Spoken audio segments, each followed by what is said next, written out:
There's a question here. If the husband doesn't make enough to support his family, is the wife entitled to ask for a divorce? The wife is supported by her family and siblings, and together they live in her childhood home. He has a job, but he makes very little at the factory and doesn't do more because he knows her family will always give her financial support. Now, what does the Quran and the Sunnah says about this? As we heard before, that the financial responsibility in the household is completely upon the man. And the wife, she's ordered to be patient with her husband. If he's poor, be patient with him being poor.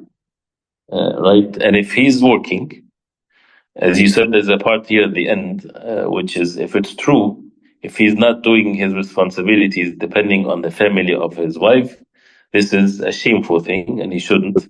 Maybe someone should advise him. But again, to be careful from interpreting things. If this is the job that he has, if it's a small, few hours and then he's lazy the rest of the day or doesn't do anything, that means he needs to work more. But what if he has other rights in his life to observe that makes him busy, for example? But the point here is he's fully responsible and he should not receive any help from the wife's family or from the wife herself if she does it out of her goodness because her husband is poor, as the wife of Abdullah ibn Mas'ud radiallahu anhu, her name was Zainab, and she came to the Prophet ﷺ and she asked him about this. And the Prophet ﷺ, he told her that the best charity is what she gives to her husband because he's poor. And that's Abdullah ibn Mas'ud. So being poor is not ground for divorce. We have to be clear on this. If the husband is poor, it's not grounds for divorce. It's not permissible to ask for divorce because her husband is poor.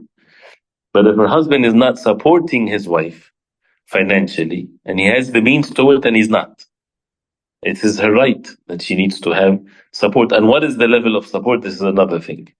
Right? So to be patient, and as long as the necessities are met, and to be encouraged, of course. But if the Quran and the Sunnah states that he has to provide the shelter, the food and the drink and the clothing, what keeps her life and with honor and dignity. And again, if he has the means, he should do more and more. But to start with, having someone to advise him, to maybe make him aware of his responsibility. Otherwise, to consult with someone of knowledge, inshallah.